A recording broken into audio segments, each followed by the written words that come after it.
the worst moments of our life. Hey girl, hey, that's bad. So speaking of like worst ever experiences. That is the worst ever. I don't feel so good. And that was my worst audition ever. How bad can it be? And we feel that pain is best served funny. Also, with if I can interrupt, with the party, the music-wise, what was happening with the music industry was it was starting to turn into grunge. It's when the grunge phenomenon happened. So here you have this pop group that's, you know, doing their albums, and then this whole grunge movement starts. So it was sort of like they never got the chance to like explode, if that makes any sense. The timing was always wrong with the party. It was it was at the end of the New Kids era, right at the tail end of it, right? And and it started, you know, they had a couple of hits like Summer Vacation, which is one of Damon's songs, and that launched the show, launched the group. But the timing was always off with that group. And and also there was a control issue within the group and with the management. You guys wanted to do your own thing and create, and they wanted to produce and say, we know, you know, the trajectory was just off at all times. Wouldn't you agree? Yes, and we couldn't get on MTV at the time to save our lives, and we were begging and pushing. And then flash cut to, let's say, 3 years later, MTV became Pop Central. This was Britney, you know, Hit Me Baby One More Time, and all that. Like then MTV became Pop World. It was amazing. It was amazing. Right. But Allah's right. Nirvana came in and crushed pop music at the time that we were trying to break. And then a short 3 years later, Backstreet, NSYNC, Britney, all that pop stuff exploded. It was off by about 2 years. Yeah, it changed really quickly. It changed really quickly. I think too, that's kind of the gangster rap era, and it got a little too real and too scary. And then, let's go back to that cute little pop music thing. I think that played a part in that movement too. And then the timing for Britney, you know, she gets off the show. She's cut her teeth now with performing, and she's maturing. And then you know the rest of that story, right? Mm-hmm. Exploded. So I have, you know, again, there's some regret there of, wow, what would have happened if we would have stuck it, if I would have hung in there another 2 years, 3 years. And like I said, now that I'm older, 2.5 years is nothing. Nothing. Nothing. It took a New Kids on the Block, I think, 4 years before they really exploded. But I think it goes back to the Mouse Club and the way that you guys were handled and the way you worked, the amount of hours and schedule-wise. It sort of, and then right from that to the party, there was no break. The party just transitioned. Like in your head, I mean, like you said, you did how many shows in a year and a half, 2 years? 150. Yeah. That's so too much. That's too much for anyone. Much. So what probably was only 2 or 3 years felt like 10 to you. Yeah, you're right. That's a good point. And being younger, you know, the reference of a year when you're younger. And listen, in 2.5 years, I think we did 4 albums, 7, 8 tours, 6 tours, Europe twice, Asia. And now I understand the business, and that's what you do. You gotta push. You have to push and get it out there. And then once you get it out there, you can't stop either. Like I look at the Katy Perry's and stuff, like those artists, they're machines. Those guys are machines. You know? I mean, might be wearing a wig for 2.5 years. I know. Might be wearing that same wig. We don't know. We might be. Don't say it, because I don't have the products for this thing. It's synthetic. I mean, Christine, how many episodes a season did you guys do of Step by Step? 22 to 24. And that was it? Yeah. But we worked from like July to February. We would work for 3 weeks and then we'd take a week off. So we worked 3 weeks out of the year. And even like at some point we got it, our weeks were 4 days. We worked 12 days a month. That's not a lot. Right. So it was a totally different, that's why they shot it in Florida. Right. And then, hey, Damon, real quick, will you tell the Concorde story? Because I think it's amazing. Yeah, that's a good one. That's a good one too. And I got another worst ever for you if you want another airplane story. I think you know which one I'm talking about. That's a good one. Yeah, I'll hear it all. We are departing out of Long Beach, California. We are headed to London, and we're trying to hurry up and get there for an interview on the BBC. We leave out of Long Beach. We touch back down. Like we go up, we come right back down for airplane malfunction, right? They're having issues. Stay the night, take off the next day. Now we go from California to New York. The pilot didn't want to fly over the Atlantic, so he lands in New York. So now we're 2 days behind. And our manager at the time went up to British Airways and said, look, I don't know what you need to do, but this group is now 2 days behind. They're going to London, and I don't think you want them telling the BBC they're late because of British Airways. So what are you going to do? And next thing I know, we are now getting on the Concorde.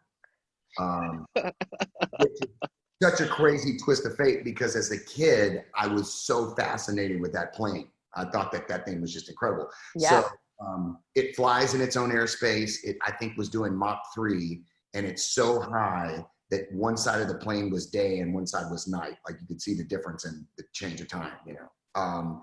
And it made it to London in 3 hours from New York. Whoa. Yeah, as opposed to, you know, like I think it's supposed to be a 9-hour flight. But what's really great that I think Allah will appreciate is my beautiful little Texas mom was on that plane. He's stealing anything and everything she can get her hands on. The safety card, silverware. She's like putting shit in her purse. You know, she's like, oh, they don't want this. I can take that. You walk off the plane with all this crap in the purse. And to this day, we have the safety card from that. What is it with me stealing stuff off of airplanes? This is hilarious. Now that I know it runs in the family. It totally does. Because I remember the last when I saw Ginger, his mom's name is Ginger Pampolina. The next time I saw Ginger, Filipina, if you're nasty. Right. The Ginger, she was showing me the silverware from the Concorde, and I was so jealous because I always wanted to fly the Concorde. By the way, Ginger's banana pudding is one of my favorite recipes. Mama can put down some banana pudding. Go ahead.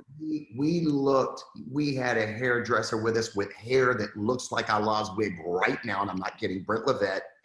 Follow him on Instagram, Brent Levette. Yeah, we got Brent Levette, our hairdresser. We got Albert, you know, the black guy. We got me, the Italian kid. We got the redheaded kid. We got all these crazy clothes. I mean, the Concorde was looking at us as we get on that plane like, what in the hell are these people doing on this thing? How many seats are on the Concorde? Great question. I know there's no first class and coach and all that. It is one class. It's very, very narrow. And I want to say it was maybe, you know, 2 seats on each side, right? And that was it. It wasn't very big, you know. And I was heartbroken when they grounded that plane and they took it out of flight. Well, you're like one of the, you know, small handful of people that got to fly that thing. Yeah. And it again, was reserved for like wealthy and like business people. And I think, you know, I think really. It was like 5,000 one way for those tickets, you know? Oh, at that time. I think it was more. Yeah. And it's crazy twist of fate. And it was so funny. I'm walking on this thing and I go, I was so fascinated. Like I remember in the first grade, I was so fascinated with that plane. So cool. That was cool. And then I got one more story for you that Allah loves. Pre 9/11, thank God, in LA living with Allah, and me and a friend of mine are coming into Houston. I'm going to DJ a party, and we stop in El Paso. We take back off. When we take back off, I hit the flight attendant button. I say, we're alcoholics. Can we get some drinks? Joking. And the flight attendant, she's with 2 other ones. And the one that had the sour puss on her face goes, you know, sir, you're going to have to like calm down, you know, blah, blah, blah. And I'm like, oh, come on, you know, look at me, right? Like, I'm not going to do anything wrong. What am I going to do? Hijack this plane with your scarf? I said that.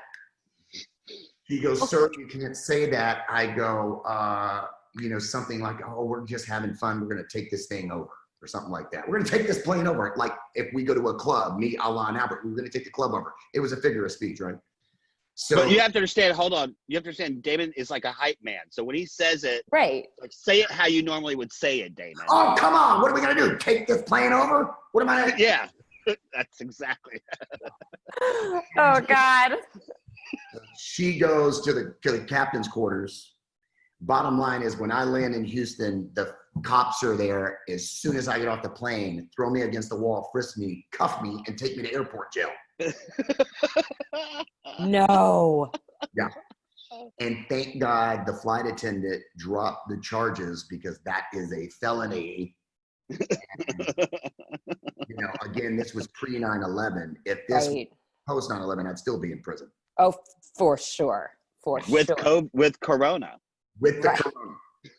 Dude, that's crazy. Yeah. You had some balls. That's one of my favorites. So then I had to call collect. My mom was not answering the phone for some reason. Ginger wasn't answering the phone. And I had to call my grandmother. So how about that call? You have a collect call from Harris County Jail from Damon. Do you accept? My poor grandmother at 10 o'clock at night getting that call. Did you have to get bailed out of airport jail? They took me from airport jail to county. Okay. And I was getting ready to go to the big house downtown, and thank God I got bailed out before going downtown. And then did you have to reappear to for court and? No, but okay, you just got bailed out, and then that was it. She dropped the charges. Okay. So then it went away. But you gotta love my dad. He wanted to sue the airlines. He was so mad at it. Well, he's got to get his miles. He's like, "Did you get your miles?" And I'm like, Dad, really, it's kind of a felony. What I was trying to say is, I'm not going to hijack, right? I'm not. Of course. But you can't listen. If you have a friend, his name is Jack, and you get on the plane, don't even say hi to him. You know what I mean? You can't. Do not say those two words together. Oh man, that is so funny. Well, you have between your mom being a klepto, you stealing the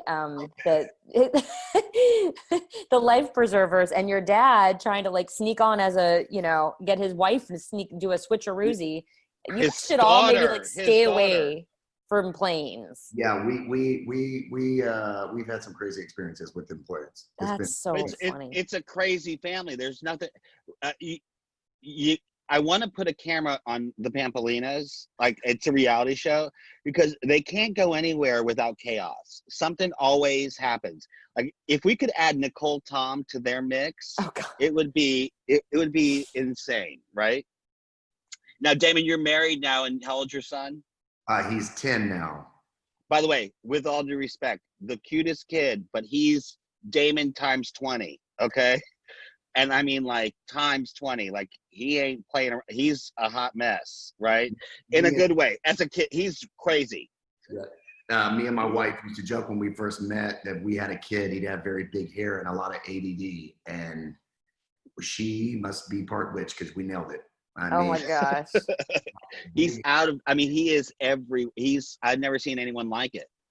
I was like, wow, this boy is Damon. I just remember Damon running around the set, and I'm going, no way. He got karma just hit him, So, but you have to have some really good worst dating stories, right, Damon? Because you've been around the block several times. I got a good one for you. I've been brainstorming, and I thought of one. I'm so glad I thought of this one. This is good. This is funny.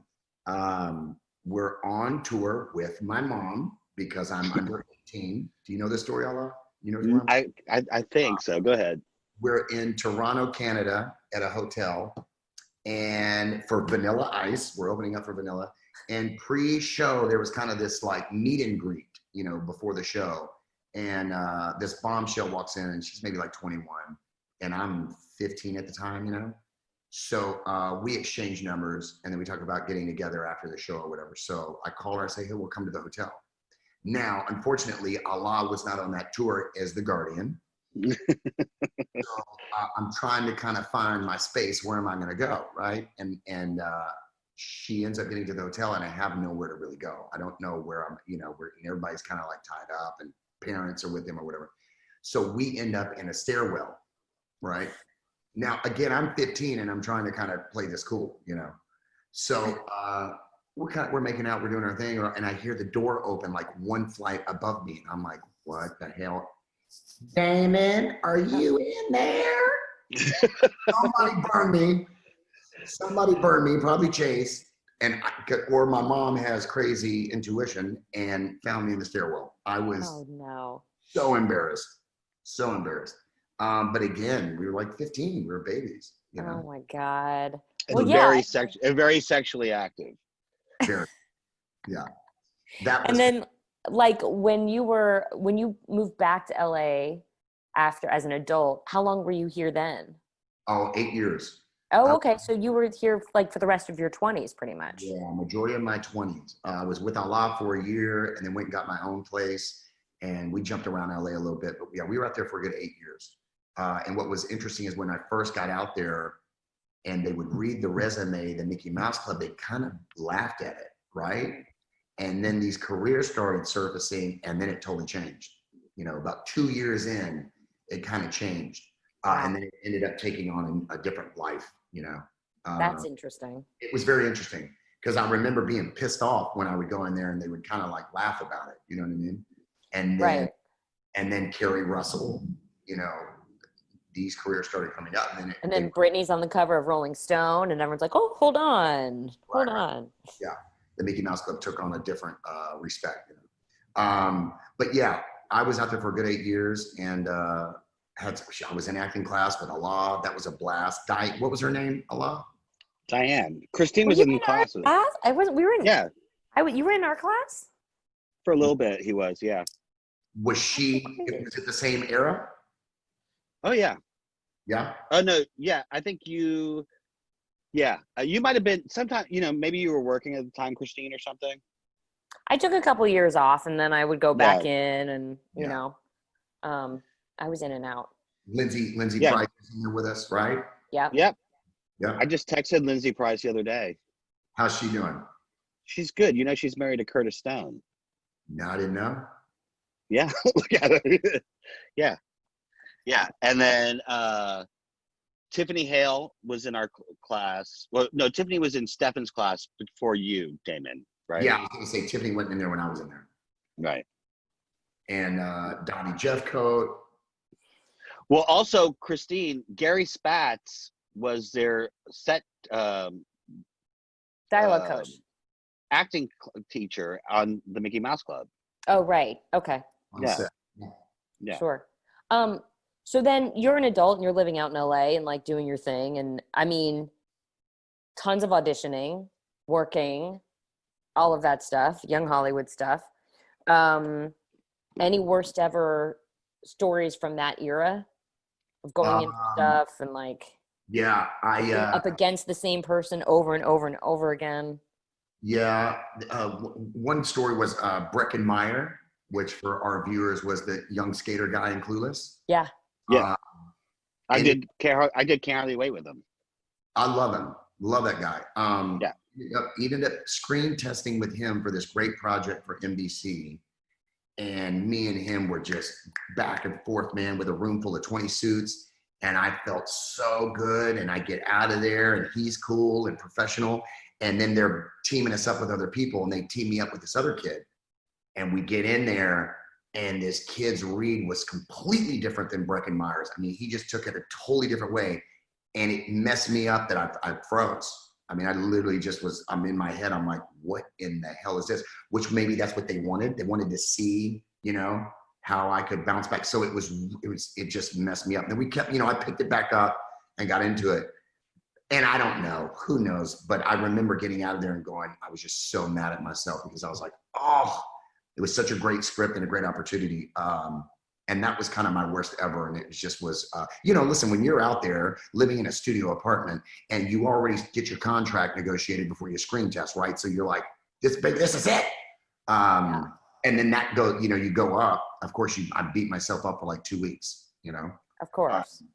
And I got a ton of auditions where you just wasn't right. Or again, the casting director would say, oh, Mickey Mouse Club, blah, blah, blah, you know, Kerry Russell, da, da, da. And then the read just was not good. And I remember the look on their faces like, that was horrible.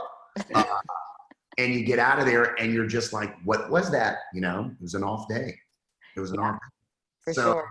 no specific worst evers, but there was just a few, you know, as we all kind of had our tough days out there where you're just not firing on all cylinders. but what's tough is when it's all on the line, you walk out of that casting office, you just want to slit your wrists and jump in a warm bath. Yeah. Well, you also had a problem because we're brothers. I can say this out loud, Damon. Uh-oh. You had a problem as an actor, and I'm just being completely honest, of getting out of Damon. Yeah.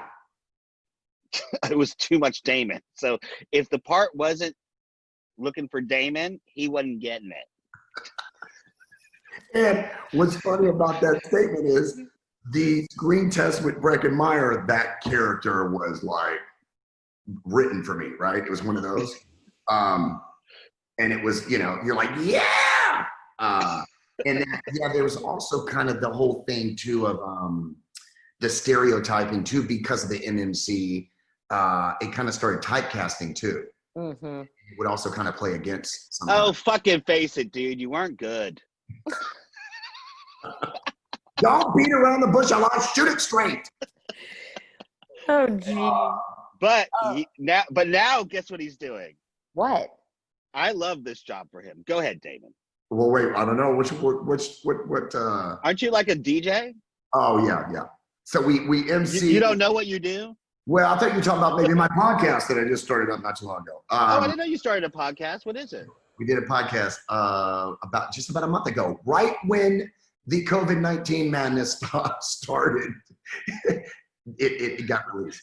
You have the worst luck. Wait, what podcast is it? What is it? It's just me. It's just me, and we're just touching on pop culture and music and whatever. You know what I mean? It's called a tongue lashing. Yeah. Oh, nice. But my dad, Filipina Pampolina, the original. My dad started up an entertainment company in the late '80s. When I started the Mickey Mouse Club, he started up this company for emceeing and DJing parties. So as I'm doing my thing, he started that up. So when I came back home from LA, it was kind of a no-brainer to get involved in the family business. So now we're about 11 years in of doing. Now I've been messing with it my whole life and around it my whole life, but I started doing it full time about 11 years ago. Have you done any virtual DJing yet? You know, it's so interesting. We're talking about it. There was the possibility of doing it for the Houston schools because prom, got canceled. Oh, that's a great idea. Yeah. So there is a lot of talk. I just put a demo together of a host for virtual corporate stuff. We'll see. That's definitely probably going to be the new movement, you know. But for right now, a lot of my stuff got rescheduled for June and July, which June and July was usually slow. Mm-hmm. So May and April right now is getting moved to that, and fingers are crossed. So far, all that's still like a go, you know. Is Texas open right now? Yes, we're slowly opening. Stuff is opening, and I couldn't be happier. Oh God, I'm so scared for y'all.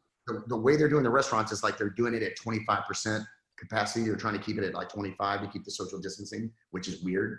But at least we're starting to get back to normal, you know. Has LA been? It's been pretty quiet, right? It's pretty good. I mean, look, it's all right. I made a job, Damon, to go, none of my family could, first of all, my brother-in-law got COVID, my sister's husband. Everyone's in Florida except for me, obviously, trying to keep the family in place.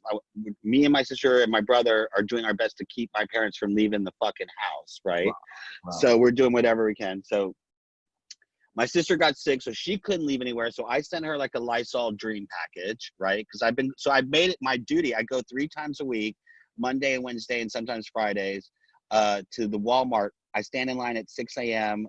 with my mask on, and I wait, and I try to get there before an hour to an hour 15 before they open, and usually the first one or to the first 5 in line, and because you never know what they're going to have on the shelves, and like Lysol, so I'm like grabbing Lysol and wipes and the whole bit, and I'm just mailing it out. Wow. So I just sent my brother, who's a cajillionaire and probably got a staff of 100, a fucking Lysol package, which he just got today. Right. That's what I've been doing with my time. So yeah.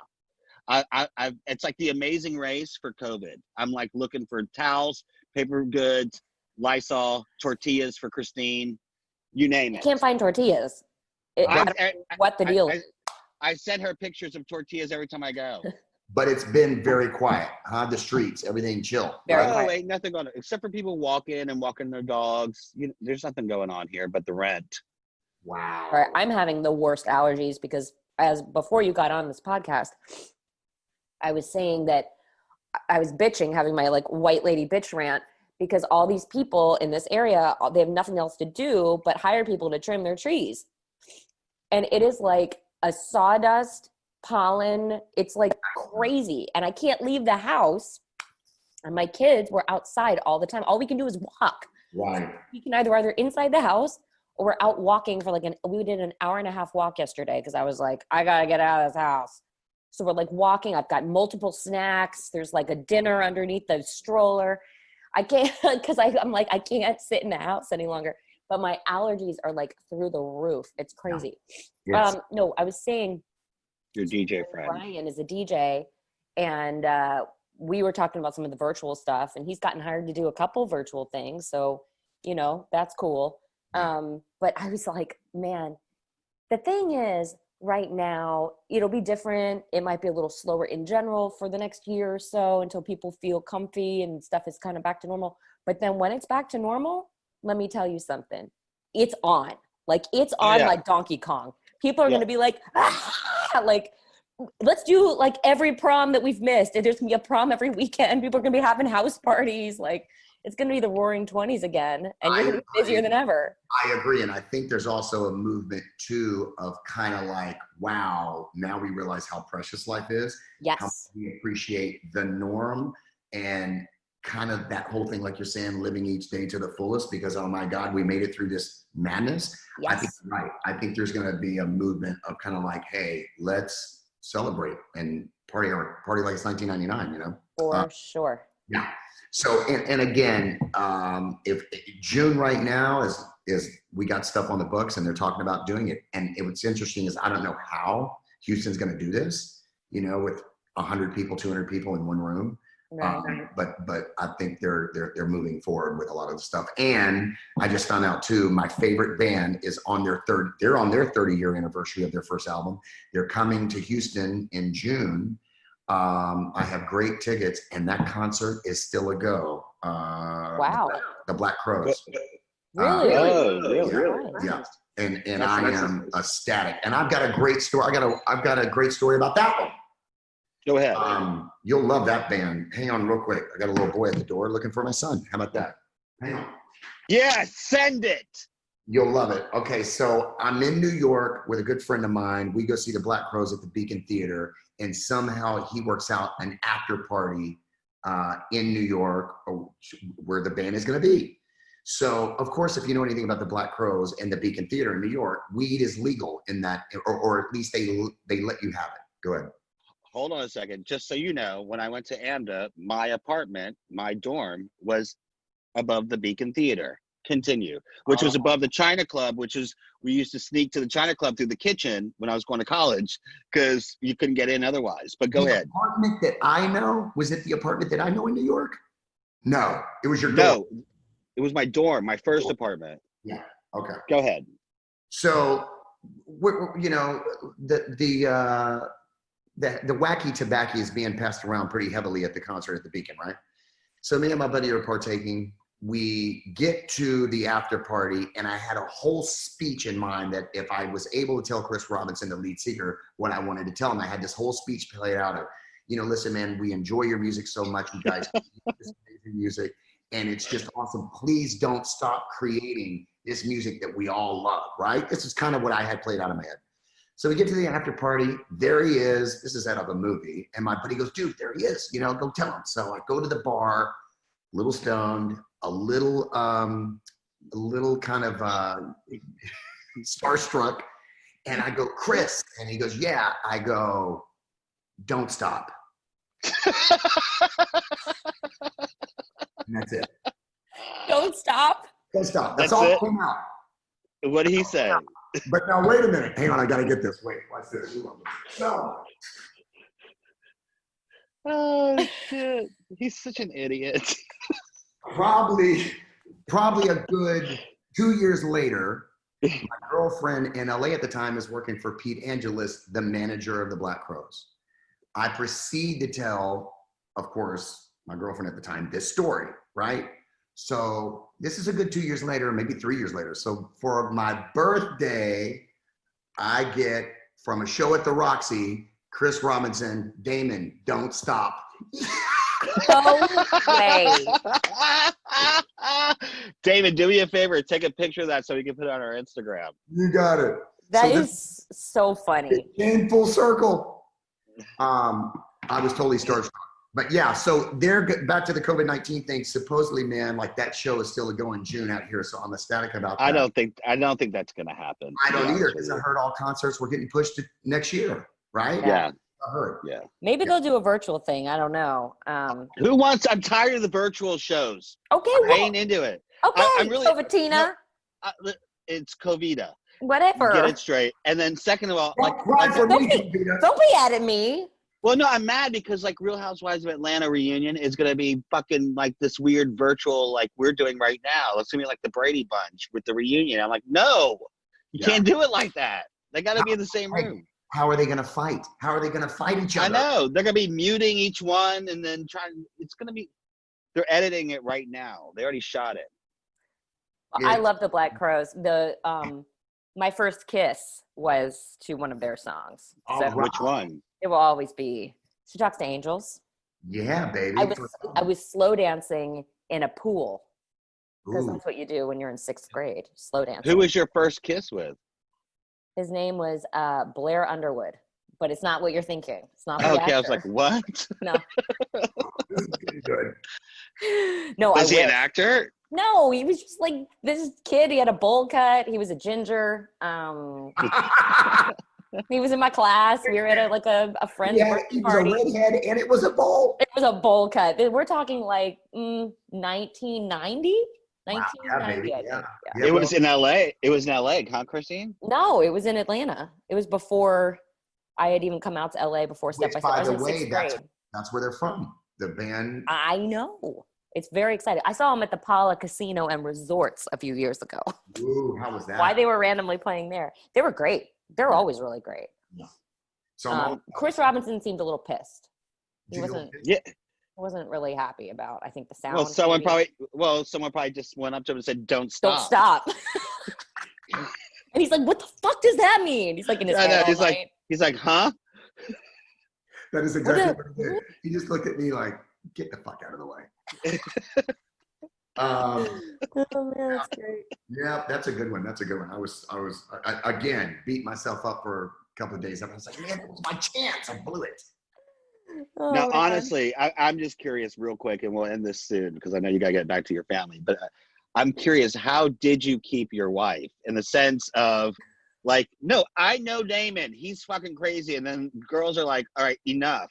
Like, she's got to have patience. This woman. I actually wanted her to get on here a little bit, but she said no, due to COVID-19 here. Real quick on that story, when I met her in Miami, oh, you'll love this. This is good. When I met her in Miami, I was good friends with her roommate first. And then I met her and she was totally my type. So I was all about it. But all her friends were trying to discourage because I was out of my mind in South Beach, single, going nuts at 30 years old. So one night, long story short, we ended up making out at the club. We start hanging out a little bit. The friend's trying to discourage. And the friend says, look, you don't even know anything about this guy. Like, why don't you look him up, Google him, and see if he's a mass murderer. He knew nothing about my past, and I never said anything about my past. So she goes to Google, and listen, this is 15 years ago, so it's obviously not the way it is now, but some stuff came up, and Mickey Mouse Club and the party, and this stuff starts coming up, and she's like, what the hell is this? She had no idea. So it was kind of this crazy twist of fate, which was great because she had no idea. She didn't know. There was no prejudging. And then I wasn't really at my best. I wasn't at my best at that time in my life. I'll just say that.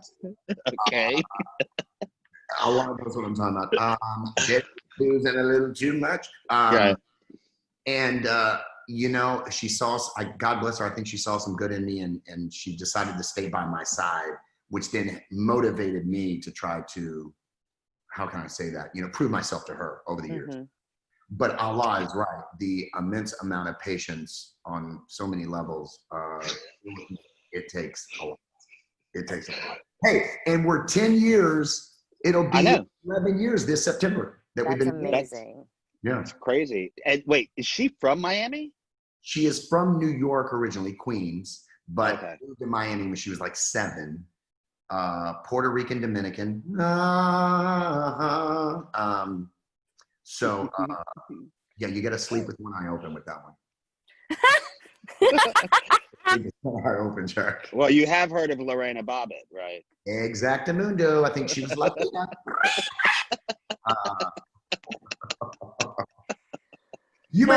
Somebody's got to keep you in line. It's going to be her. If you want some comedy, Allah, maybe get her on next time, or if you have wives on or something, give her about 2 minutes and she'll tell you some stories when we first met and I was running around Miami. That you'll die. You will crack up, especially coming from her. One of the favorites is her friends were telling her, don't. She walks into a club. I'm on the bar with the water gun, from the bar. Dance. Like out of control. Yeah, he's like, he is the Cajun / country Jersey Shore. He's that cat. Okay. Do you know what I mean? Like, he's that. Yeah. I feel you. And wherever he goes, it doesn't matter. He's got to get the party started. Do you know what I mean? He's that guy. He's that guy. Jersey Shore, baby. I love it. I love it. Damon, you're a delight. Well, thank you for having me on. You guys are Yes. awesome. Love your platform. I think this is hilarious. I think it's Where can the fans find you, Damon? What's that? Where can the fans find you? Let's see, man. So Tongue Lashing is the podcast that's out there. It's on all the platforms for the podcast. And Damon P. Pampolina on Facebook and Instagram. And I think the message of today is don't stop. Don't stop, everyone. Just keep doing what you're doing. You're amazing. All right, guys. Well, thanks for listening. As always, I'm Christine Lakin. You can find me at Yo Lakin. And I'm Alaa Khaled. You can find me at Alec Led. Don't ask. We're going to rectify this. You gotta do it for Alex me. Led thing. You gotta fucking do it for me. Just leave me alone. Jesus, I love you. I love you. Covita. I love you. Covita's like, she's mean. What happened to, I don't know what happened to like. No, Corona's nicer, but I think Quarantina might be nice. We'll meet her soon. Okay. Can't wait. No, I'm in a good space with the pandemic. I'm in a good place. Sure. You're great. Yeah. Everyone's great. We're just doing great. It's great. Yeah. We're all doing great. Yeah. We're doing great. I'm great. Great. Thanks for listening, guys. We are Worst Ever Podcast. You can find us at Worst Ever Podcast and Worst Ever PC. And thanks for listening. We'll hear you next time. You can buy merch at worsteverpodcast.com. Stay Yeah. sane. We'll hear you next time. Bye. Bye.